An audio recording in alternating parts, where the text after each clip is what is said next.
بەناوی خۆی بەخشندەی میهرەبان سڵاوتان لەبێت بینەرە بەڕێز و خۆشەویستەکانی بەرنامەی دین و دنیا خۆشحاڵی لاڵقەیەکی نوێی بەرنامەکەتان بە خزمەتەوەی بەڕێز و خۆشەویست ئەگەینەوە. لە مەڵقەیەدا ڕادەوەسین لەسەر باسکردنی سنوورەکانی حەڵاڵ و حەرام لە ئاینی پیرۆزی ئیسلامدا لەو کاتەوەی کە خی گەورە قورانی پیرۆزی کردە بەرنامەی مرۆڤایەتی و بە پێغەمبەر محەممەد عەلەیهی سەڵات وەسەلام ڕەوانە کرا، سنوورەکان دیاریکران، ڕێگە پێدرا و پێنەدراوەکان بۆ مسلمانان دیاریکران، کامانە ئەو شتانەی کە پێویستە ئەنجام بدرێن لەلایەن مسلمان و مرۆڤایەتیەوە لەلایەن تاکەکانەوە، کامانە نەوانەی کە پێویستە لێیان دوور بکەوینەوە، ئەمانەش هەمووی لەبەر بەرژەوەندی بەختەوەری دنیا و بەدەستهێنانی ڕەزامەندی خوا و دواڕۆژ. ئێمە لێرە لەگەڵ بەڕێز مامۆستا ئەحمەدی شەریعە زانای ئاینی لەسەر ئەم بابەتە گفتوگۆەکەین، بە گەرمی بەخێراتنی بە ڕێزیانەکەین. مامۆستا خێربێن. پێم خۆشە کە لە سەرەتای بەرنامەیە بزانم کە ئیسلام چۆن دەیەوێت بێتە ڕێبازێکی تەندروست بۆ ژیانی مرۆڤایەتی. الحمد لله والصلاة والسلام على رسول الله وعلى آله وصحبه ومن والاه. ربنا آتنا في الدنيا حسنة وفي الآخرة حسنة وقنا عذاب النار. برنامج إسلام لبرويك خوي جورا خوي بونا وري دروس كدو خوي إنسان كان يدرس كدو هر خوشي أو كتالوكي بدانا ونك ببي أو كتالوك جياني النار واجا جياني شام برا جياني كي سختو مشكلة برجيلو جرف دبي بويا خوي جورا هل لقال دروس كدني إنسانك أشاو لقال يكم آدمی زاده که دروسی کدوه هر خوی او آدمی زاده کدوه پیغمبر که او کاتر خوی جنکی بون هر بوی که خویش جنکشی که دو کس بون جیانن ببی برنامه خواه ناروات بوی پیغمبری خواه دعای کدوه فرمیتی اللهم لا تکلنی الى نفسی طرفة عین خواه بقدر تساو تروکانک ایشی خوم میردس خوم که او پیغمبری خواهش بو لهمو کسی شعر ذاتو عاقتر بو یعنی خواه گوره بو خود برنامه بودانه برنامهکم بۆ دانێ با من پەیڕەوی لێ بکەم چونکە من نازانم ڕەزامەندی تۆ چۆنە چۆن خوای گەورە لەبەر ڕێز و احترامی پێغەمبەر مەسەلەن بۆ نمونە فەرمێ صلوا عليه وسلموا تسليما صلوا عليه وسلموا تسليما ئەی ئیمانداران سەڵاوات بن لەسەر پێغەمبەر بەس ئینسانی مسلمان نازانێت سەڵاواتێک شایستەی پێغەمبەر ئاڵێ چی اللهم صل على محمد خوای تۆ سەڵاواتی لەسەر بە لە جیاتی من چونکە من لێ نازانم چ سەڵاواتێک شایستەی پێغەمبەرە بۆیە پێغەمبەری خواشە فەرمێ من نازانم چ بەرنامەیەک شایستەی من ئەگە بەدەست خۆم بێ بە هەڵای ئاچم. ئەمە لەگەڵ ژیری مرۆڤ تێک ناگیرێ لەوەی ئادەمیزاد بوونەوەرێکی عەقڵە بەڵێ ئەتوانێ مەسەلەن دەرک بە باشی و خراپیەکانی خۆی بکە.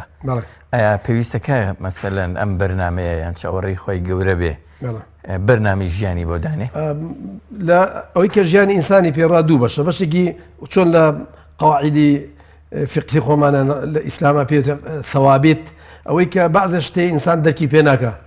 ئینسان بە هەڵایەچێت دوای ئەوەش کە خوای گەورە بۆی داناوە هەر ئینسان دەرکی پێ ناکەوە پێچەوانێکە بەعزێ شتێ ئینسان بە عەقڵی دۆزێتەوە و خوای گەورە بۆ خۆی بۆیە عەقلیاوە بە ئینسانەکان و پیانە فەرمێ تێ بفکرن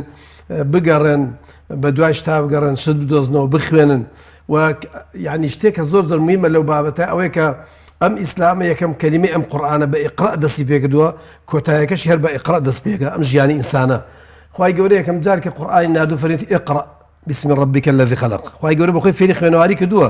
و ئەزانێت چەند ئەزانێ ئەوەی کە ئینسان دەرکی پێ ناکە هەستی پێ ناکە خوای گەورە ئەوانەی بۆ ڕاست کردووە بۆیە زانەکانە فەرموون خوای گەورە لە قیامەتیش ئەوگوڵ ئاەتەکە فەرمێ ئیقرا کتابەکە كفى بنفسك اليوم عليك حسيبا لقيامتي جا خوای گەورە هەرە فەرمێ بخوێنە چۆن ژیانی دنیا بە ئیقرا دەست پێکا ژیانی قیامەتیش بەرەو بەهەشت و بەرەو جەهەنەم بێ بۆ لای کامێ خوای گەورە فەرمێ ئیقرا بخوێنەوە بۆی کە بە زەین کوێری بە چاو کوێری بە شێوەیەکی نەزانی ژیان بەڕێ نەبا بۆیە خوای گەورە ئەو شتانەی کە زۆر زۆر زەرورە بۆ ژیانی ئینسان وەکو ضرورياتی خەمسە کە پێڵێن پێنج شتە زەرورەکەیان ئەو شتانەی کە ژیان بەبێ ئەوە ناڕوا ئەگەر بەبێ ئەو ڕوا پڕ ئەبێ لە چەرمەسەری و نەکبەتی و ناخۆشی خوای گەورە ئەوانەی بۆ دیاریکردنەوەی کە عەقلی ئینسان نایبڕێ غەیری ئەوە خوای گەورە پاداشتێکی زۆر زۆر گەورەی داناوە بۆ ئەو کەسانەی کە هەوڵێن بە عەقلی خۆیان شت دەدۆزنەوە بە عەقلی خۆیان نەزانن ئەم شتە حەڵاڵیان حرامە پێغەمبەری خوا فەرمێ مجتهد ئەو کەسێکی اجتیهاد دەکا ئەو کەسێک کە زۆر زۆر هەوڵ خۆی ماندووەکە فێری عیلمە بێ بۆی بزانێ ئەم شتە زەرەری هەیەیان قازانجیە دروستە یان دروست نییە ئەفەرمێ ئەگەر پێکای دوو پاداشتی هەیە ئەگەر نەی پێکا بە هەڵەش ئاسوو هەر پاداشتێکی وای گەورە دەڕێزی عەقلی ئینسانی گرتووە. جەنابی مامۆستا بۆ هەموو شتێک ڕەوایە مرۆڤ عەقلی خۆی بەکاربێنێ بۆ دۆزینەوەی حەڵاڵ و حرام یان بۆ بەشێک لە شتێک. نەخێر الحلال بين والحرام بين وبيغمبري خوا فرێ الحلال حلال إلى يوم القيامة والحرام حرام إلى يوم القيامة. بعض شتى حرام كان الحلال بين والحرام بين وبينهما أمور مشتبهات. زۆر باش ئەمانە چی دێنە لەم دەستەواشانەی کە جەناب الباس حلال و بەین والحرام بەین. ئەو حرامانن ئەو حەڵاڵ و حرامانن کە ئینسان بە عەقلی خۆی بێ لەوانەیە بە حەڵالی نەکردایە یان حرامەکەی حرام نەکردایە چونکە نازانێت چ زەرەرێکی تایە. هەتا ئێستاش ئەم هەموو عیلمە پێشکەوتووە مەسەڵەن ئەڵێن گۆشتی بەراز زەرەری نییە بەڵام خوای گەورە حرامی کردووە ئیلا زەرەری هەیە. عارق ئەنگوو زەرەری نییە سابان دەرکەوتووە عارق زەرەری زۆرە جگەرە ماوەگە ئەنگوو زەرەری نییە سازان کە خەڵک ئەوەی کە من خوێندومەتە لە تەقریر و لە ئەو باسانی کە دەربارەی جگەرەکراوە بە جگەرە زیاتر خەڵک ئەمرێ لە عارق چونکە زۆر احتیادیە لە مەجلیسا کابرا لە فەرموو جگەرەیە خۆ بەس نا لە فەرموو بڵی عارق خۆرە فەرمووی بیرێ خۆرە جگەرە وای لێ هاتووە کە مناڵ و گەورە و بچووک و لە هەموو شوێنێک ئەخورێ بۆیە خوای گەورە ئەو حرامانەی حرام کردووە ئەو شتانەی حرام کردووە کە ئینسان بە عەقلی خۆی بیشی دۆزێتەوە درەنگی دۆزێتەوە هەتا ئەدۆزێتەوە چەند قەرنێک ئەڕوا و خەڵک تیا کەواتە ئەی کامن ئەو شتانەی کە دیاری نەکراون و ڕێگە دراوە ئینسان بە عەقلی خۆی دەرکیان پێ بکات. بەڵام ئەو شتانەی کە وەکو باسماگەر ئەو شتانەی کە خەتەریان زۆرە ژیان بەبێ ئەوانە تێگەچێ خوای گەورە بۆ خۆی حەڵاڵ و حرامەکەی جیاکرێتەوە بۆی کە عەقلی ئینسان لەوانەیە بگاتە بەعزێکیان بەس درەنگی گاتێ لە قورئان و فەرمودەیە دیاری کراوە. مەسەڵەن عارق خوای گەورە حرامی کردو بەس ئەو کاتە نازانێ بۆچی حرام بەس ئێستا عیلم پێشکەوتووە زانێ بۆچی حرامە. جگەرە یەکەم جار کە پیا بوو خەڵک نێزانی بۆچی حرام بەس ئێستا عیلم بۆی دەرکەوتووە کە جگەرە زەرەری چییە بۆ سیە و بۆ هەناسەتونبوونەوە بۆ دەورانی خوێنە بۆ چییە مەسەلەن هەموویان نووسن لە پاکەتی جگەرەکە. دەبەر ئەو حرامانە خوای گەورە خۆی حرامی کردوون کە ئینسانیان هەر عەقلی پێ ناشکێ هەر دەرکی ناکا هەر عیلمەکەی ناگاتە وما ئوتیتم من العلم إلا قليلا یان ئەوە تا کە ئیدۆزێتەوە ماوەیەکی زۆری پێچێ خەڵقێکی زۆر چەند سەدە خەڵق لە ناوەچێ و پێی ئەمرێ و پێی نەخۆشەکەوێ ئەنجا دوای ئیدۆزنەوە بۆیە خوای گەورە ئەوانەی بە خۆی بڕاندێتەوە ئەوەی کە ماوەتەوە خوای گەورە مەجالیاوە بۆ ئیجتیهاد بۆ زاناکان جێگیری العولەماء وەرەثەة الأنبیاء ئێمە بەگوێ خوای گەورە ئەکەین و دوای خوای گەورە بەگوێ فەرمودەی پێغەمبەرەکەین صلی الله عليه وسلم ئەگەر لەم دوانەیە نەبوو بەگوێ زاناکانەکەین زاناکان میراتگیری پێغەمبەرن چۆن بەنی ئیسرائیل وەکو لە فەرمودەی پێغەمبەر هاتووە پێغەمبەرێک مردبێ پێغەمبەرێک هاتووە جگای ئەوی گرتووە بەرنامەکەی ئەوی ڕاگەیاندووە بەس لە ئیسلامە لە دینی ئیسلامە کە پێغەمبەر مردووە زاناکان جگای گرتووە لەبەرەوە چۆن پرس بە پێغەمبەرەکرا ئەبێ ئاو پرس بە زانان ڕەبانیەکان بکرێ ئەو زانانەی کە لە شەرعی خوا لانیان و جێی متمانن لە مسڵمانان ئەوێ پرسیان پێ بکرێ بۆ ئەو شتە تازانەی کە ئەدۆزرێنەوە زۆر شت تێ دێتە پێشەوە لە قورئان و حەدیثە ئاماژەی پێ نەکراوە بزانین ناخۆ حەڵاڵ نیان حرامن ئێمە نازانین ئەبێ پرس بە زاناکان بکەین بعضێ لەوانە بە قیاس حرامەکردن مەسەلەن عارق حرام کراوە بیرەش بەهۆی ئەوە خۆ بیرە ناوی نهاتووە لە قورئانە بەس لەبەر ئەوەی کە هەر وەکو ئەو ئینسان سەرخۆشەکە هەموو شتەکانی کەش کە هەر ناوێکیان هەبێ مادام ئینسان سەرخۆشکەن كل مسكر حرام هەموو یەچنەوە سەر عارق هەموو ئەو شتانەی کە زەرەریان هەیە بۆ ئینسان حرامەکەواتە جگەرەش بەهۆی ئەوە کە زەرەری هەیە بۆ ئینسان زانەکان لەوە فتوان لەسەراوە کە حرامە ئەو شتانەی کە دێتە پێشەوە باشە مامۆستا ئەگەر زانەکان قاعیدەی شەرعیان بۆ دان بەپێ قاعیدەی شەرعی بڕیارە لەسەر بەس مەبەستم پێ ئەمە بوو قسەکە کە ئەتا پێغەمبەر مابوو ئەی پێغەمبەری خوا صلی الله عليه وسلم ئەمە حەڵاڵیان حرامە بەس ئێستا کە پێغەمبەر نەماوە زاناکان عولەما میراتگیری پێغەمبەرن ئەبێ زاناکان هەمومان پابند بین بە فەرمودەی ئەگەر ڕێی جیاواز هاتە ئەوە تەنها پێغەمبەر و قسەی ئەوەڵ و ئەخیرەکە بەڵام زانایان ئەکرێ ڕای جیاوازیان هەبێت لەبارەی حەڵاڵ و حرام لە سەدەمی پێغەمبەریش ڕای جیاوازە بووە لە قورئانیش ڕای جیاوازە دەربارەی ئەوانە مەجالی تیا شەرعەکە بۆ خۆی شەرعێکی فراوانە و لە سەدەمی پێغەمبەریش صلی الله عليه وسلم ئەوانە زۆر بووە اختلاف زۆر هەر لە سەدەمی پێغەمبەرا کە پێیان وتووە بعضێکیان فەرمیێتی بیکەن مەیکەن ئەمانە نوێژی عەسریان کردومانەش ناکرۆ بە هیچ چیانی نەگوت بەڵام ئەگە خلافێک هەبووە لە سەردەمی پێغەمبەرەوە خۆی پێغەمبەر ئێستا چی حەسمی ئەم مەوزوعە ئێستا ئەبێ لیژنەی فتوا لە وڵاتەکان ئەگەر بە لیژنەی فتوای وڵاتێک نەکرا پەیوەندیەکەن بە وڵاتەکانیکەوە عالمەکانە بێ کۆتایی بێن لە سەردەمی خلافەی ئیسلامی ئەگەر خەلیفە و دەسەڵاتی ئیسلامە بێ خەلیفە بۆ خۆی لیژنەیەک دروست دەکات لیژنەی لە عولەمای زۆر گەورە دروست دەکات لە هەر وڵاتێکا اختلافە و اختلافەکە سەریە کێشا بۆ تەفرەقە ئەو عالمانە ئەیبڕێنەوە بەڵام ئێستا لیژنەی فتوا مامۆستا بابەتێکی حرام کرد و خەڵکی موسڵمان تاکی موسڵمان پێوەی پابەند نەبوو گوناهبارە وەک ئەوەیە کە حرامێکی حەڵال کرد بێ بۆ خۆی و سنووری بەزاندووە تەنانەت دەیە قسەی مامۆستایەک لە دەرەوەی مەجلیسی فتواشی لەگەڵا بێیانی لیژنەی فتووا جیا لە وڵاتەکانە مامۆستایەک جیان لەوانێ مامۆستای بڵێ فلانشت حرامە شتی وا زۆرە نمونەی وا زۆرە فلانشت دروستە و فلانشت دروست نییە یەکێکە بڵێ دروستە یەکێکە بڵێ دروست نییە بەڵام لیژنەی فتووا کە بڕیاریاندا لە هەر شوێنێک ئەبێ خەڵکی ئەو ناوچەیە خەڵکی ئەو وڵاتە ئەو لیژنەی فتوایە بۆ کوێیە مەسەڵەن ئەم لیژنەی فتوایی ئێمە سای کوردستان بۆ کوردستانە ئەبێ هەر کەسێک خۆی بە موسڵمان نەزانێ و لە سنووری حکوومەتی کوردستان ئەبێت پابند بێ پێوەی من یەک نمونەی زیندووە هێنمەوە لەم ماوەی ڕابردووە جۆرە یاریەک هاتە ناو مۆبایلی گەنجانی ئێمە وەکو ئەوەی کە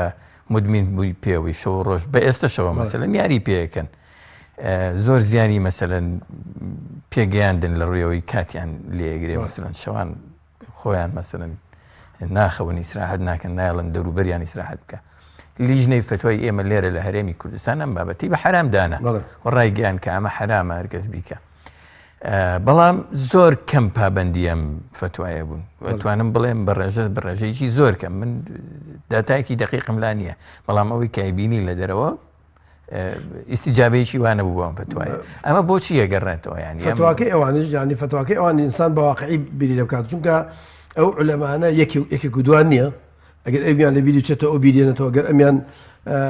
ئاگای لە واقعەکە زیاتر نەبێ ئەوی کان زیاتر ئاگاری لەبەرەوە فتواکان وایە بوو ئەگەر ئەو کەسانەی کە زۆر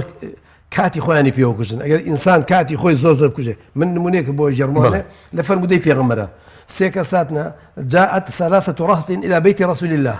سێ کەساتنە ماڵی پێغەمبەری خوا صلی الله عليه وسلم پێغەمبەر لە ماڵەوە بە باسی حاڵی خۆیان کرد یەکیانوتی من هەموو شەو لەبەر خاتری خوا تا بەیانی شەو نوێژ دەکەم یەکیانوتی من هەموو ڕۆژە بە ڕۆژۆم لەبەر خاتری خوا یەکیانوتی من ژنانم لەبەر خاتری خوا دوایی کە پێغەمبەر هاتەوە پێغەمبەری خوا فەرمی ئێوە ئاواتان وتووە یان بەڵێ فەرمی دە من شەو هەندێکی یەخەوم هەندێکی شەو نوێژ دەکەم ڕۆژی وایە بە ڕۆژوم ڕۆژی وایە بە ڕۆژوو نیم وأتزوج النساء فمن رغب عن سنتي فليس مني پێغەمبەری خوا ڕازی نەبووە بۆی کە شەوێک کابرا هەموو شەوێک نەگەیەک شەو هەموو شەوێت تا بەیانی شەو نوێژکە کە نوێژ گەورەترین عیبادەتە چۆن ڕازیە بێ ئەم کەسە هەموو کاتێک ڕۆژی 6 ساعات و 5 ساعات و 7 ساعات و زیاتر بکوژێ بە یاریەکەوە بە یاریەکی بێسەرەوبەرەوە بە یاریەکەوە کە تووشی زەرە دەبێلی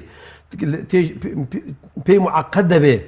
لایانی کۆمەڵایەتی کوێرە بێتەوە تااقەتی ناو خەڵقی نامێنێ جاریوە میوان دانژە پیاوێکی معقول و عاقڵ و زۆرزان لە جیاتی شتێکی لێ فێربن هەر کەسە سەیری مۆبایلەکەی خۆیەکە بە دوای یاریەک ئاگەڕێ ئەوەی لیژنەی فتوا دایناوە ئەڵێ ئەو کەسانەی کە زۆر کاتیانی پێوەکوژن و پێوی سەرگەرمە بن و ئەبێ بە هیوایەتیان هەر شتێک بوو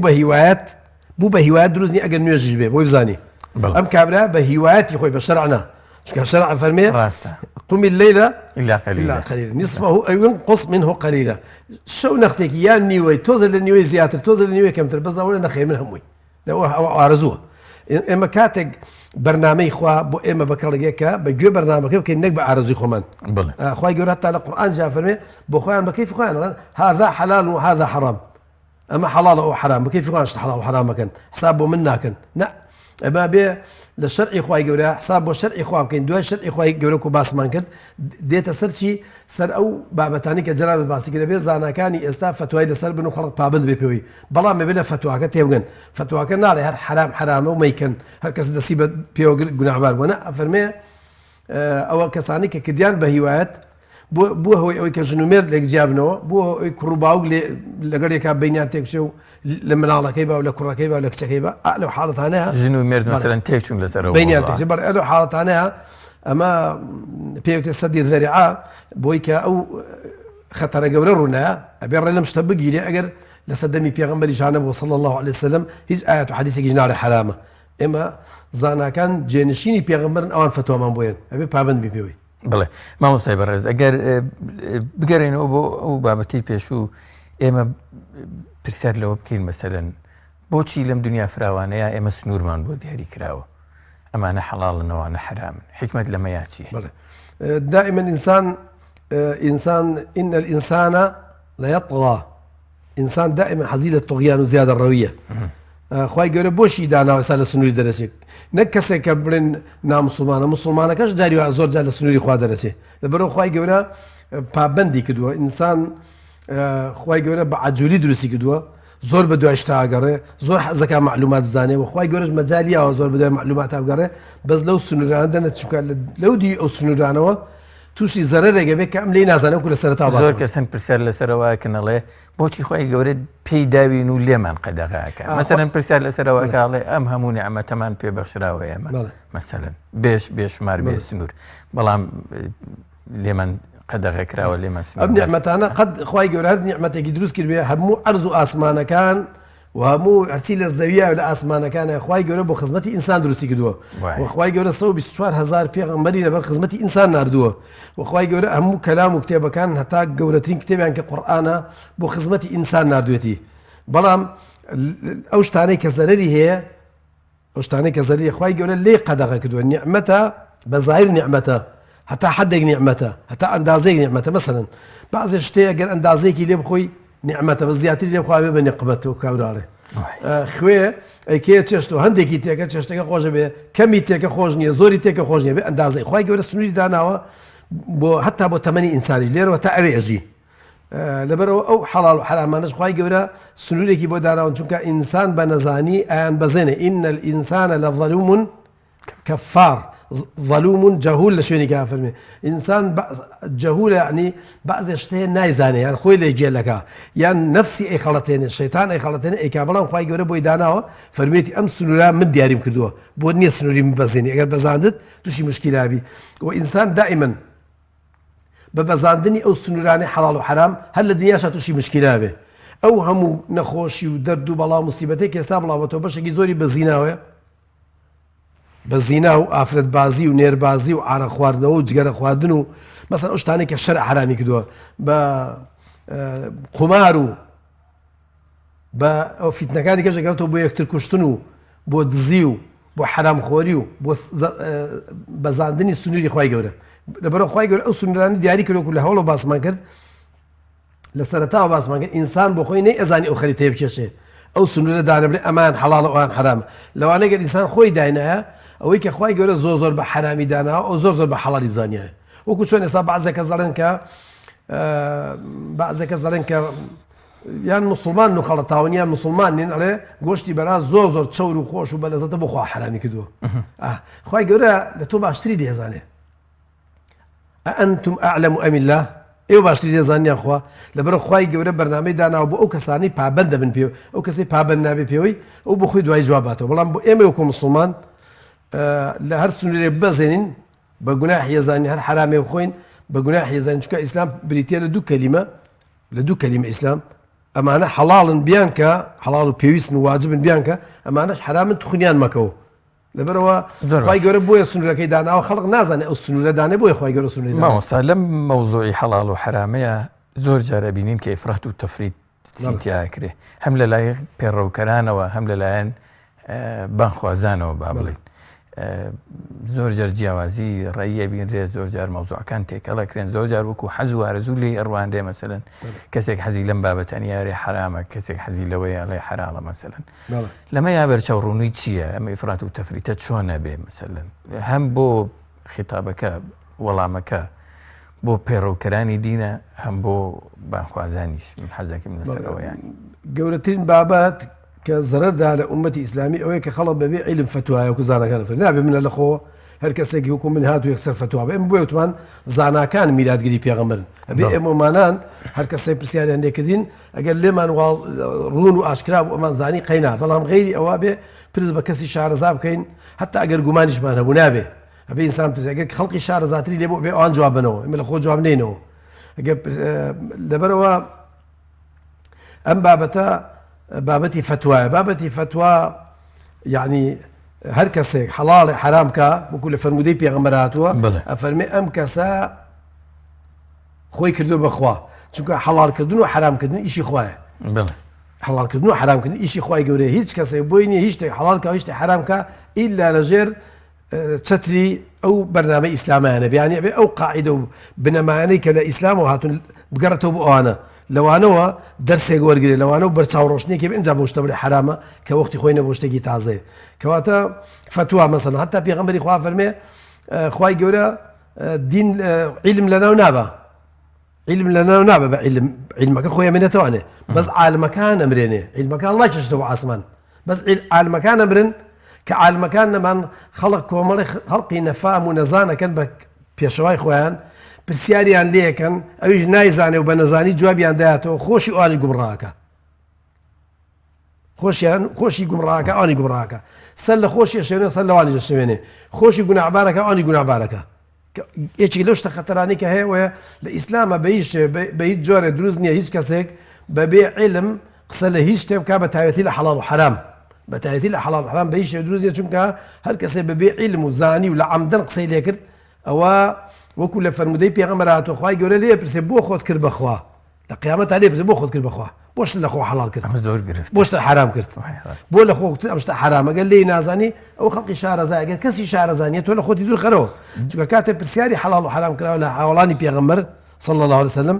ئەم توێتی لەو پرسە ئەو توێتی لەو پرسە لە مەجلیسێکا هیچیان جوابیان ناوە تا لە ئاخریا ناچار بوون سەرەگەیشتەوە سەر ئێکیان بەس کە پرسیاری قیامەت و مردن و شەو نوێژ شتیانێک هەمیان جوابیان داوەتەوە بەس پرسیاری حەڵال و حرام خوان لێ پاراستووە چونکە پرسیاری حەڵال و حرام بابەتێکی زۆر خەتەرە بەبێ عیلم هیچ کەسێک بۆی نییە جوابی باتەوە ئەو کەسەش کە عالمە فتواکەی کاتێ وەرەگیرێ لە خوا ترس بێ حسابی شەرع بکە و شارەزا بێ و ئاگای لە شەرع بێ و مەسلحەتی و بەرژەوەندی خەڵقی بزانێ و خەڵق بیناسێ بزانێ کە جێی متمانێ ئەم بەنسبەت ئەو کەسانەوە کە فتواکەیەن ئەو بابەتێکی زۆر گەورەیە لە ئیسلامە مفتی و مجتەهید و زانە ئەوانە بەڵام ئەوانەی کە پەیڕەویەکەن ئەگەر بزان ئەم کەسە سیقان متمانیان پێ بێ بزان کە ئەم پیاوە عالم و شارەزای و پرسیاریان لێ کردو ئەوان گوناحبار نابن بەس ئەگەر لە عەمدەن لەم پیاوە ناپرسن زۆر شارەزایەچن لەوە پرسن کە زۆر شارەزانیە بۆی بڵێ تەڵاقەکە نەکەوتووە لەبەر خاتری بەرژەوەندیەکەی خۆی ئەوە هەردووکیان گوناحبارن ئەویش گوناحبارەکە لێ نازانێ و جوابیاتەوە ئەمیش گوناحبارەکە چێگەڕێ بەلای کەسێکە کە توانە بچۆ لە فڵان مامۆستا پرسە زۆر شارەزایەتی لەوە پرسێ ئەوە لێ تەڵاقەکەت کەوتووە مەسەلەن یان ئەو شتە حرامە بەڵام دوایە چێ لە منە پرسێ لەمە پرسێ لەوە پرسێ بۆی کە ئێچێکە بدۆزێتەوە کە شارەزان نەبێ پێ بڵێ وەڵا کاکە و تەڵاقی تۆ نەکەوتووە یان ئەو شتێک کە ئەو مامۆستای پێویستی حرامە کوڕە مەجالی تایە ئەوە هەردووکیان گومڕا بن نابێ ئینسانی موسڵمان ئەبێ پابەند بێ بە حەڵال و حرامی شەرعەوە و پابند بێ بە فەرمودەی خوا و پێغەمبەر و بە فتوای زاناکانەوە مامۆستا زۆر جار بابەتێک جێگەی پێوەرە شەریەکان ئەگرێتەوە لەم سەردەمەیە کە خەڵک زیاتر ڕوو لە عەقلانیە و ژیرەکان بەکارهێنێ وەڵێ خەڵک پێشکەوتۆ و حەزارەت ئاوایە و سەردەمەکە سەردەمێکی ترە و مەسەلەن ئێمە ئاشنا بووین بە زانستەکان و دنیا بینین و ئەو شتانە ئەکرێ لە ڕێژگیری و عەقڵ و تێگەیشتن و لێکدانەوە سنوورەکانی حرام و حەڵاڵ دیاری بکەین کەمتر ئەگەڕێتەوە بۆ دەقە شەریەکان ئایا پرسیارەکە ئەمەیە ئەکرێ مەسەلەن پێوەرە ژیریەکان جێگەی پێوەرە شەریەکان بگرێتەوە لە دیاریکردنی سنوورەکانی حەڵاڵ و حرام لە حەڵاڵ و حرامە ئیلا حەڵاڵ و حرام وەکو باسمان کرد بێ لە ژێر سایە قورئان و فەرمودەی پێغەمبەرا بێ ئەمەی کە وەکو تۆ فەرمی لە ڕێی عەقڵەوە لە ڕێی عیلمەوە شتێک ئەوە زەرەری هەیە و قازانجی هەیە بێ زەرەر و قازانجەکەی دیاری بکە بەم زەرەر و قازانجەوە ئەدێتە دەست زاناکان ئەوان فتوای لەسەر بن چۆن وەختی خۆی پرسیارەکان کرد لە مامۆستا مەلا عەبدولکەریم مدەڕیس ڕەحمەتی خوای لێبێ دەربارەی جگەرە تی جگەرە هەتا ئێستا لەبەرەوەی هیچ قازانجێکی لێ دەرنەکەوتووە هیچ سوودێکی نییە بۆ ئادەمی زاد ئەوەی کە خەڵق لە سوودی هەیە بۆ خەفەت و بۆ فڵاش هەمووی هیچی ڕاز نییە و شتی بێ عیلمە لەبەرەوە ئێمە فتوای لەسەرین کە حرامە هەتا ئەو کاتەی سوودێکی لێ دەرەکەوێ فتواکەی وایەوە هەتا ئەو کاتەی سوودێکی لێ ئەو کاتە زاناکانی ئەو کاتە با پێ بچنەوە بە فتواکەی ئێمە چونکە فتوا جاریەوە بە سەردەمێکە فتوا بۆ هەتا نییە جاری وا شتێک حرام بۆ ماوەیەک حرامە لەبەر ئەوە ئەم بابەتانە ئەوەی کە مەسەلەن پزیشکێک خەڵقێکی شارەزا خەڵقی زۆر عاقڵ خەڵقێکی خاوەن تەجروبە ئەو ناتوانێت پێی بڵێ حەڵاڵ و حرام ئەتوانێت پێی بڵێ زەرەری هەیە و قازانجی هەیە زەرەرەکەی ئەمەیە و قازانجەکەی ئەوەیە تا ئەوەندە زەرەریە تا ئەوەندە قازانجی هەیە مەسەلەن ئەو سنوورانە دیاری بکە ئەو کاتە ئەو شتە تەسلیمی ئەو زانانەیەکری کە ئەو زەرەر و قازانجی کە ئەو باسی کرد لە ژێر سای ئەو قورئان و حەدیثە لە ژێر سای شەرعە بە پێی قاعیدەی شەرعی بە پێی قیاس بە پێی یەکێ لەو قاعیدانەی کە شەرع بۆی داناوە زاناکانی هەر سەردەمێک فتوای لەسەرێن بە قسەی دکتۆرەکە حرام نابێت بە قسەی دکتۆر بەڵام لە نەخۆشی خۆیان لە ئیشی خۆیان دکتۆرەکە مەسەڵەن مێمە زۆر جار بە بەعزە کەس کە تەلەفۆن نەکات بۆ منیان بۆ کەسێکە کاڵێ ئەو دکتۆرە وای پێ ئەگەر ئەو دکتۆرە جێی متمانە بێ ئەبێت چۆن واجبە بە گوێ لیژنەی فتواکە ئەو واجبە بە گوێ دکتۆرشکە ئەو دکتۆرە پێ لە فڵان شت مەخۆ پێی ئەمری ئەگەر دکتۆرەکە دکتۆرێکی جێی باوەڕە دکتۆرێکی شارەزایە خەڵقی وەسفیەکەن کە خەڵقی ناخەڵەتێنە فێڵ لە خەڵقی ناکات چونکە لە هەموو جیلێکە ئەوانە هەیە ئەگەر ئەو دکتۆرە و پزیشکە شایستەی ئەوە بێ و شایانی ئەوە بێ لە ناو کۆمەلگایە کە متمانەی پێ بکرێ ئەوە واجبە لەسەری بەگوێ بکە هەر چۆن واجبە لەسەری بەگوێ شەرع بکە کە بڵێ ئەم حەبە مەخۆ پێی ئەمری ئەگەر بیمرێ بە قاتیلی خۆی حسابە ئەگەر بڵێ ئەم حەبە خۆ پێ چاگەبێ نەی خۆی لەوانەیە بمری واجبە لەسەری بیخۆ یان ئەو دەرمانە بەکاربێنێن ئەو فەحسە بکە یان ئەو شتە بکە ئەوەی ئەوان لە ڕوانگەی ئیشی خۆیانەوە بەڵام لە ڕوانگەی حەڵال و حرامکردنەکەی وەکو ئەوەی کە دکتۆرە بە ئێچێ بڵێ چۆ ئەو مناڵە لەبار بەرە بە قسەی ئەو ناتوانێت لەباری بەرێ دکتۆرەکە توانێت تەقریرەکە بنووسێ بڵێ ئەم مناڵە لە سایە 50 لە سایە 60 نوقسانە لە دایکیش بێ هەر زەلیل لەبێ و دایکەکەشی پێوی زەلیل لەبێ ئەم مناڵە لەوانەی لە کاتی لە دایکبوونیە دایکی بمرێ تەقریرەکان نووسێ بن بۆ لیژنەی فتووا بۆ لیژنەی فتوای هەر شوێنێک هەر وڵاتێک لیژنەی فتوای ئەو وڵاتە بڕیاری بۆیە بۆ ئەو کەسە کە مناڵەکە لەبار بەرێ یان لەباری نەبە نابێت دکتۆر بە قسەی دکتۆرەکە سەرچێ لەباری بەرێ ئیتر ئەوە هەموو شتەکانی کە وایە هەموو شتانی کە تۆ باسیکردن ئەبێت دکتۆرە پزیشکە کەسێکی عاقڵە کەسێکی دەرمانی تەبیعیەکە مەسەن ئەوانە ئەبێ ئەو شتێکی ئەوان هەڵەن زەرەریە و حرام و گوناح و دروست نییە و ئەمانە ببینێرن بۆ لیژنەی فتوا ئەوان فتوای لەسەر بن دروست نییە کەسە بە کەیفی خۆیاندا کەسێکی عالمی زۆر شارەزا پرسن کە جێی متمانە بێت لای خەڵقی وڵاتەکە بڵێ مامۆستای بەڕێز هەندێک کات ئەوترێ ینی ئەوە لە زمانی فڵانەوە حرام بووە ئێستا حرام نییە پرسیارەکەی من نەمەیە ئایا سنوورەکانی حەڵاڵ و حرام بەستراونەتەوە بە کات و شوێنەوە کات و شوێن کاریگەری لە سەردانانی سنوورەکانی حرام و حەڵاڵ هەبووە لە ئیسلامە کاریگەری نەبوو لەسەر ئەو حەڵاڵ و حرامانەی کە ثابتن وەکو پێن ثابت الحلال حلال إلى يوم القيامة والحرام حرام أوي كبقرآن فرمودي صحيح بيغمر حرام كذا تاروج قيامة حرامة أوش كحلالة حلالة بس ليرة دوشتها كمان أوي كبفتوى حرام كراوة فتوى أجوري لشوينك وبو شوين لكسك وبو كسك لو أنا من توبتين لا عالمك فتوى بشيك بو من بالك شتا ليك بابت هي تومان يك بابت ما نبي بشيك فتوى بو من باب بشيك تو فتوى بتوبة لكسك وبو كسك أجوري لشوينك وبو شوينك أجوري لزمانك وزمانك أجوري كتوه فرمي أو حرام كراوة أنا بفتوى حرام كراوة لو أنا لصدمك حرام ببن لصدمك حرام نبن جاري واشا وكل صدمي خليفة كان خليفة يعني قائدي أمة إسلامية معورن قولي أمة إسلامية كخليفة يعني أول لجنة فتوى قاضية كخليفة داينة بوي هي حكمك راقري حكمك قرآن فرمي أمام كان بس أولي نابي بيكن لو صدمي خويا وكنت شون إمام عمر لجاني إمام عمر زوزر ورياه مثلا خوال قرآن الرقاية وكإنسان مسلمان أفرتي مسيحي وقاو رجولك ولين معرف كات كقاو رجولك أصل بني إسرائيل ابن بلام إمام عمر ما ويك حرامي كدو نيهشت شكاك خبري زاني للشام زيادة للشام لين خلق أتشو آفرتي قاوركاني هنا آفرتي مسلمان كان أمانة وشو يعني أكدو بيرون خبر كان ناردو بو خليفة فرمي لمودو أو إساكد وتي لهم بيشقينا بس لمودو هالكسي كديني كحكي بطالة إما حكم بوناك لمودو وإمام عمر زور حكمي كدوها ك مثلا حكمك شلون كدوها راقتني أو حكمه نقبل حكمك قريبة آتك قريبة يعني حكمي بينك بينا بس فرميتي لما حكم الرائقين حتى زلفك تعجبه مثلا دزينا بالريو صار جرانيا صار كابريو أنا بس كده زكاني أنا وخلق شتي دزيوا بود زيدا والله إنه بوني بخد زاني جرانيو فرميتي راسك حتى على الروايات أنا فرميتي خطأ ميجيان ما بودا بيننا كدون شلون دسي جام ببرين دسينا بريون بو شو كات دسي دزبره كبطالنا من ده كبطالنا من جياني خلقي مستوجر كلابي خلق جياني خوش به حكومة سربلشي همو فقير وهجار ونبيه كان ولاتا همو جياني مستوجر بجياني كي تشاك انجا كسانك فيربن وكو طبيعة نزمي وكو درون نزمي بسندزيب كان بس خلقي بترسين او كاتانا دسي بره او كاتانا عقوبة دري خم زي دسينا بردري همو كسكا مثلا خرابيك يكسر عقوبة وحكمي بسرنا نادري على بروا أو حرامي كتوري حرامك جاري حرام لسدمك حرام نبوه أو بفتوى حرام كراوه بفتوى بآيات وحديث حرام نكراوه بآيات وحديث هر آيات وحديثها هترج قيامت أو إيش كبي حرام كراوه هر حرامة هترج قيامت بيشي حلال كراوه هر حلال هترج قيامت برام لسدمك كريك خليفيك بري أمش تبع القرآن جاء حلال كراوه لبري خلق همو هواياتي كدو تأوى همو سري كدو تأوى ما هو رايقري ما هو رايقري بوي خلط توزي هواش بتواني جناب مامۆستا ئێمە لە سەردەمێکی تازەیەژی بەڵێ پێشکۆنیێکی زۆر بەربڵاو هەیە وڵاتانی جیاواز هەیە فکری نوع و جۆرا و جۆر و سیستەمی حکومڕانی و سەرپەرشتیکردنی خەڵکو و خزمەتگوزاری تازە داهاتوە. ئیسلام چۆن مامەڵە لەگەڵ ئەمانەیەکە. من نمونەیەکە دەدەمێ مەسەلەن وڵات خەڵکی مسلمان بە هەموو دنیای بڵاو بوونەتەوە. زۆری مەسەلەن زۆرێک لە مسلمانان لە جالی ئیسلامیەکان لە ئەوروپا هاژین.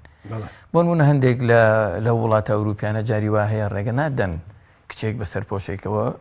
بچێتە حرەمی زانکۆیەک مەسەلەن لەوێ بخوێنێ یان ئیلە ئاخری هەر بڕیارێکی تر. مسلمانان چۆن لەگەڵ ئەم بڕیارانە لەگەڵ ئەم فکرە تازانە سنوورەکانی حەڵاڵ و حرام لەگەڵ ئەم کۆمەڵگە بیانیە خاوەن ئەدیانانەی تر خاوەن فکرەکانی تر چۆن سنوورەکانی حەڵام و حرام بپارێزن. ئێمە لە قاعدەی شەرعیە وەکو باسمان چۆن ئاەت و حەدیثمان هەیە لە سەر هەموو شتێک قورئان دوای ئەو فەرمودەی پێغەمبەر لەم ئاەت و حەدیثە لەم قورئان و فەرمودەی پێغەمبەر زانەکان قاعیدا درنا بە هەزاران قاعدە هەتا کتێب هەیە 3000 قاعدەی تێ قاعدەی شەرعی بە قاعدەی شەرعی ئەو کاتەکە زانی هەر ناڵم خوێنەکەش دەرورە مەسەلەن یان وەکو لە تونس چەند ساڵ وا بوو نانە ئافرەت هیچ بە هیچ شێوەیەک سەرپۆشکە لەیان حرام کردو لەبەرەوە زانەکان لەو حاڵەتانە بزان ناچاریەکە تا چ ڕادێکە بێ هەوڵ بن تەکلیف لە حکومەت کەن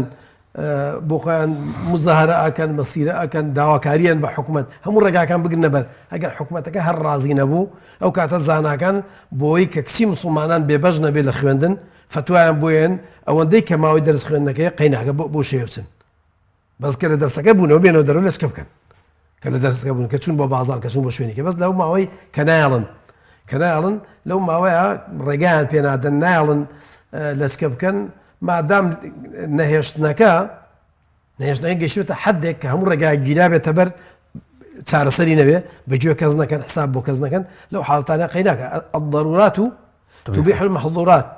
ضرورات لە شەرعە گەشتێک زۆر ناچار بووی شەرع ڕێگای پێەیە ئەم کەسە قومی عارەق خواتەوە بۆی نەمرێ لە تینوە کتێ گۆشتی بەراز خوا لە شوێنێک کە هیچ شتێکەکەی لێنی هەر ئەوەی لێ بۆی نەمرێ دەبرسا بەس الضرورات تقدر بقدرها بێ ئەندازەی هەبێ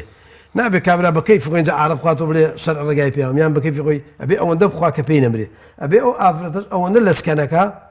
کە لەناو حرەمی ئەو شوێنە لەناو مەیدان و سنووری ئەو زانکۆیانە ئەو شوێنەیە کە ناڵم بیکە بەس کە هاتە دەرەوە لەژێر دەسەڵاتی ئەوانەما ئەبێ لەسکەکەی بکاتەوە کەواتە فتوایان بۆ درێ لەو حاڵەتانە قاعدەی شەرعیە زانەکان بەپێی ئەو قاعدانە فتوایان لەوانەیە فتوا بۆم شارە بن بۆ شارێکەکەی نێن بۆم زانکۆیی بن بۆ زانکۆیەکەی نان نابێ کە فتوایان بۆ زانکۆیای تر زانکۆکانی کرد کچەکانی کرد لە شوێنەکانی کە بخوان لەسکە لابن بڵێن ئەو تا دروستە لە لەچکە مامەڵە لەگەڵ جانبەکانی تری کۆمەڵگە هەموو لایەنەکانی کە نمونەمان بۆیە ئەوکتوتن نمونەکە لەسەر ئەوەیە هەموو لایەنێک کە ڕێگای شەرعی گیرا بەر بەس ڕێگای شەرعی بگیرێتە بەر هەموو ڕێگای بگیرێتە بەر ئەگەر بەو ڕێگایانە نەکرا ئەنجا ئەو کاتە ئەچیە سەر قاعیدە شەرعیەکان شەرع چارەسەری بۆ هەموو شتێدانەوە شەرع چارەسەری بۆ هەموو شتێدانەوە ئەگەر لە وڵاتێکاوی هەر هەمووی کافر بێ تەنیا تۆ مسلمان بی شەرع ڕێگای بۆ دانەوێت لێ چ بکەی بەڵام بێ پرسکەی پرس بە کەسێکی شارەزا بکە ئەو کەسە مادام بەتەنگ حەڵاڵ و حرام وێ بڵێ مامۆستا هەندێک شت هەیە پەیوەندی بە زاهری مسلمانانەوە هەیە بە شێوازی دەرەوە لەم سەردەمەیە پێڵێن ستایل ئەوە دیکۆر مەسەلەن تا چەند ئێمە ستایلێکی دیاریکراومان هەیە مسلمانی پێ بناسینەوە بە پێچەوانەوە مەسەلەن ئەکرێ مسلمان فرستایل بێ فرد ینی ئەمە ئیشکالێکی نییە جەنابتان قسەتان لەسەر ستایل و دیکۆری مسلمان چییە بۆ نمونە مەسەلەن ئافرەتێکە ستایلی جلوبەرگی لەگەڵ سەردەمەکانی پێشووە جیاوازە مەسەلەن لە باتیەوەی حجابێکی سەرتاخواری لەبەرابێ پانتۆڵێک یان مەسەلەن چوزانم دوو پارچەیە مەسەلەن یان پانتۆڵێکی لە پێیە بلوسێکی لەبەرایە مەسەلەن یان کوڕێکە بە ستایلێکی تر خۆی ڕێخستەوە قژی دایەناوە مەسەلەن ڕیشی نەهێشتۆتەوە شێوازی مەسەلەن ئەوەی وەرگرتووە ئەوروپی و ستایلە غەربیەکانی وەرگرتووە ستایل و دیکۆری تاشی مسلمان تا چەندە چێتە نێو چوارچێوەکانی حەڵاڵ و حرام لە شەرع ڕێوشوێن دانراوە بۆ جلوبەرگی ئینسانی مسلمان بۆ پیا و بۆ نێرومێ نەکرد ئێمە زۆر جار ئەبیسین هەڵن مەرز دانراوە بۆ جلی ئافرەتان بۆ جلی پیاوانی شەر دانراوە بۆ ڕوخساری و دیکۆری پیاوی شەر دانراوە بەڵام هەمووی فەرز نییە زاناکان اختلافیانە لەوەی ئاخۆ مەسەلەن بۆ نمونە ڕیش حتا لە ڕیشە لە بینی زانا گەورەکانە اختلافە ئەخۆ فەرزیان فەرز نییە ئەخۆ کەراهەتیان کەراهەتی نییە مەسەلەن لەبەرەوە ئەوانە مەجالی تیا هەیە ئەوەی کە ئەسڵا وەکو پێمان دی سەوابیت شتی ئەسڵ مەسەل ئەسڵی ئیمانەکەی ئیمانی هەبێ و کەسە دوای ئیمانەکە فەرزەکانە مەسەل نوێژ و ڕۆژ و ئەوانە و ئینسان ئیمانی پێ بێ جێبەجێ بکە دوای ئەو دێتە خوارەوە شتەکانی کە ئاسانترە بن گوناحیان کەمترە کابرا گوناهبار بێت یعنی سنەتێکیش لە عەمدەن جێبەجێ نەکا لە عەمدەن وەکو سوکایەتی لەوانە پێی لە دین دەرچێ بەس وەکو ئەوی کە نایکا وەکو چۆن زانایەکە فەرمێ خوایە من کە فڵان شت دەکەم بێ ئەمری تۆکەم لەبەرەوە نییە کە ئەمری تۆ بەستو گوزانم بەڵام نەفسمەوە خەڵەتێنێ خۆم پێ ناگیرێ زەعیفم ئەگەر مەرجی جلوبەرگ بۆ پیاوان بۆ ئافرەتان ئەوی کە شەرع دایناوە مەسەلەن ئێمە زیاتر مشکلەکە لێرایی ئافرەتانە کە تۆ باسی کرد ئەم دوو پارچەی کە باسیەکەن دوو پارچە و سێ پارچە هیچ ئیشکالێکی تیانی ئیشکال لەوایە کە جلی دەرەوە بێ دیوی دەرەوە بێ لەژێرەوە چوار پارچە لەبەرەکە سێ لەبەرەکە دوایش جلێکی داپۆشراو بەسەریانە لەبەرکە هیچ مشکلی نییە کاتێکگەڵن دوو پارچە و سێ پارچە حرامەکە ئەو پارچە جلێ لە شیە گوشێ و لە دیوی دەڕێشەوەیە جلی سەری سەرەوەیە پانتۆڵێک و لەگەڵ چاکەتێکە مەرجی مسلمان مەرجی بۆ دانراوە بە پێی سونەتەکانی پێغەمبەر صلی الله علیه وسلم مەسەن لە جلە ئەبێت زۆر جلی ئافرە بێت زۆر تەسک نەبێ ئەبێت زۆر تەنگ نەبێ ئەبێت جلی شوهرە نەبێ جلێکی زۆر گران و بەناوبانگ و خەڵق سەیری کا و جلی قاڕون ئەبێ مەسەلەن جلی ئەو ئافرەتانە نەبێ کە ڕاقیسە و بەد ئەخلاق و خراپن بۆی بۆ چاوە سەیریان نەکرێ ئەبێ جلێ نەبێ کە کورد بێ دەختێ لە لەشی دەرخا ئەم مەرجانەی تیاوێ دوای ئەوە ئەمێنێتەوە سەر عامەی مسلمان عامەی دیکۆرەکەی ئەوەیە کە سنەتی بۆ دادراوە سنەت خوای گەورە لە حەدیثی قودسیە فەرمێ عەبدەکەم بە هیچ شتێک ئەوەندە نزیک نابێتەوە لێم بەقەت فەرزەکان ولا يزال العبد يتقرب إلي بالنوافل بە سنەتەکان ئێمە لە سنەتە دیکۆری مسلمان دەرەکەوێ لە سنەت لە ڕیشێشتنەوە لە جلی تەواوە جلێکی شەرعی لەبەرکە هەرس و کەوتی جوان بێ خوڕەوشتی جوان بێ لەگەڵ خەڵقا تێکەڵاوی دەم و لەفزی قسەکردنی ئەو شتانەی بەزەوەی ئەوی کە بڵێ قاڵبێکی بۆ دانابێ شەرع بڵێ لەو قاڵبە نابێ لابێنە ئیسلام چونکە یەک مەرحەلە نیە لەوانەیە ئافرەت هەبێ سفوریش بێ و زۆر مسلمانیش بێ وەنیە لەسەر نوێژ و ڕۆژ و عیبادەت و خواناسی و دەست پاکی و دایان پاکیەکەی خوای گەورە جەزایەتەوە بەس لەسەر ئەوەی کە جلێکی لەبەر کردەوە کە شەرع ڕێگای ئەو جلەی ناوە خوا نەیفەرمووە ئەو جلە لەبەرکە لەسەر ئەوان خوای گەورە عقوبەیە بەس بە لەبەرکردنی ئەو جلە کافر نابێ بە لەبەرکردنی ئەو جلە لە دین دەرناچێ بەڵام گوناحبارە بێ چونکە خوای گەورە تەکلیفی لێکردەوە تەکلیفی خوایش کاندووە پێغەمبەری خوا تەکلیفی لێکردەوە بەگوێ من کە من وەسیەت بۆ بکەم ئەو جلە لەبەرکە بەگوێ پێغەمبەری نەکردووە گوناحبارە بێ وەنیە کەواتە هەموو دیکۆری ئینسانی مسلمان ئەوەی گەڕێتەوە سەر سنەتەکان ئەگەر بەگوێ سنەتی کرد معناوە ئەو تەکلیفەی کە خوا و پێغەمبەر لێیان کردووە خستوێتی سەر چاوی جێبەجێ کردووە ئەگەر بەگوێی نەکرد بە پێی بەگوێ نەکردنەکەی گوناحبارە بێ بە پێی ئەوەندەی کە مسلمانە و دەستپیسە مسلمانە و خەڵقی خەڵەتێنێ مسلمانە و ئەڵێ کاکە وەڵای ئەمە نوێژێکا شاڵە نەیکردایە مەسەڵەن لە ڕاستیە لە شەرعا بە پێی قورئانی پیرۆز بە پێی سنەتی پێغەمبەر کە بڵێ ئەم مسلمانە زۆر مسلمانی چاکە بڵێ نوێژەکە کەوتە نوێژەکە ئین الصلاة تنهى عن الفحشاء والمنكر ئەبێ کە نوێژی کرد و نوێژێ بۆ خوا بێ خوا ئەو نوێژە وەرەگرێ کە بیجێڕێتەوە لە هەموو خراپێک ئەگەر نەیجێڕاوە لە هەموو خراپێک معنای نوێژ نییە بۆی ئێمە دایمە بێ دوعا بکەم لێ خوا لێمان قبوڵ بکە چونکە نوێژەکە و نوێژ هەتا پێغەمبەری خوا صلى الله عليه وسلم كان نوێژی کردووە سەلام یاوەتەوە سێ جار فەرمێتی ئەستەغفر الله تیانە بۆ فەرمێتی لەبەر ئەو کەم و کوڕیانی کە لەناو نوێژەکەمە هەبوون نوێژێک کە پێغەمبەری خوا دەستی وا لێکرد لە نوێژەکە توانی پێغەمبەری خوا بۆ دەست بر خۆی نەبوو فەرمووی ئەوە بەهەشت بوو خوای گەورە پیشانیان ویستم هێشتێ ترێتان بۆ بێنم لە نوێژێکی ئاوا پێغەمبەر سەلام یاتەوە سێ جار فەرمێتی ئەستەغفر الله توێتی خوایە ئەم نوێژە ئەو نوێژە نەبوو کە تۆ داوات کرد لەبەرەوە ئێمە ئەگەر نوێژەکەی بێ پابند بین بە فەرمانەکانی خوای گەورە ئین الصلاة تنهى عن الفحشاء والمنكر ئەبێ ئەو نوێژە بیجێڕێتەوە لە هەموو خراپێک خراپەی جلوبەرگ خراپەی دەم و لەفزی خراپەی هەڵس و کەوتی لەگەڵ دەرو دراوسێ و خزم و دایک و باوکو کە سوکاری خۆی لەگەڵ خەڵقیا بێ ئەو دیکۆری مسلمان بەستراوەتەوە بە سنەتی پێغەمبەر صلی الله عليه وسلم بەڵام لەژێر سای ئەو ڕوکنە گەورانە بە خۆڕایینی خوای گەورە نوێژی فەرز کردووە شتێکی فەرز نەکردووە مەسەلەن بۆ معنای نوێژ هەموو ئەوکانی کاگرێتەوە ئەجێڕێتەوە لە هەموو خراپێ بە خۆڕایینی ڕۆژی فەرز کردووە مانگێکی داناوە بەڵام زۆر شتێکی فەرز نەکردووە زۆر شتێکی هەیە سنەتە بۆ لەبەرەوەی کە ڕۆژوو ئینسان نەگەڕێتەوە لە خراپە پێی ناوترێت ڕۆژوو پێغەمبەری خوا فەرمێ من لم يدع قول الزور والعمل به فليس لله حاجة في أن يدع طعامه وشرابه ئەگەر ڕۆژوو نەیگەڕێتەوە لە خراپە پێی ناترێت ڕۆژوو کەواتە دیکۆری ئینسانی مسلمان جلوبەرگی هەڵس و کەوتی هەمووی بەسراوەتەوە بۆ عیبادەتی کەیکا بۆ سنەتانی پێغەمبەر صلی الله عليه وسلم کە بۆ دیاری کردووە وەکو بۆ خۆشت جەنابەت دەزانی و لەوە چ ئەوانەی کە گوێشیان لە قسانە زۆربەی زۆریان بزانن کە پێغەمبەری خوا دایناوە چۆن هەڵسی چۆن بڕۆی چۆن چی بۆ سەر ئاو چۆن بێ دەرەوە چۆن دەستنوێژ بگیری چۆن نان بخۆی هەمووی ڕێ شوێنێکی بۆ داناوە بە مناڵی چکۆلەی فەرموو کوڕە شیرینەکەم مناڵە شیرینەکە مناڵە جوانەکە بە دەستی چەپ مەخۆ بسمیلا بکە بە دەستی ڕاست خۆ لە بەردەمی خۆتەوە خۆ خەڵکی لەوە فێر کرد و پێغەمبەری خوا ئەگەر جلی لەبەر کرد بسمیلا بکە بڵێ خوایە خێری ئەم جلم بە نسی بکەی لە پێشە لای ڕاست لە پێرکە دوای لای چەپ لەبەرکە ئەگەر دادکە مەسەلەن بەو شێوە پێغەمبەری خوا بەرنامەی دانا بۆ موسڵمان بۆی کە لە هەر شوێنە موسڵمانە بینی جایکێ لە ناموسڵمان وەکو ئێستای لێ نییە کە تێکەڵاو بوون مسلمان و ناموسڵمان هەردووکی جنێوەڵێ هەردووکی دەمی پیسە زۆر جاریان هەم کەسێ ناڵێن زۆر کەس دەڵێن هەردووکی خراپاکە هەردووکی دەستی یەکترە خەڵقیە بڕن هەردووکی لە بازار فێ دەکەن لە معاملە شتا بەڵام دوای ئەویان نەچێ بۆ مزگەوت ئەویان ناچێ بۆ مزگەوت ئەویان نوێژەکە ئەویان نیکە ئەوە زۆر خەتەر نوێژکەری ئاوە ئەوە هیچی فەرق نییە لەگەڵ ناموسڵمانەکە زۆر باش مامۆسای بەڕێز ئێمە گەیشتنە کۆتایی بەرنامەکەمان سپاس دەکەم کە بۆ جارێکی تر میوانی ئەڵقەیەکی بەرنامەی دین و دنیا بووی خۆی گەورە پاداشتی خێرتان داتەوە بینەرە بەڕێز و خۆشەویستەکان هاتینە کۆتایی ئەڵقەیەم جارەی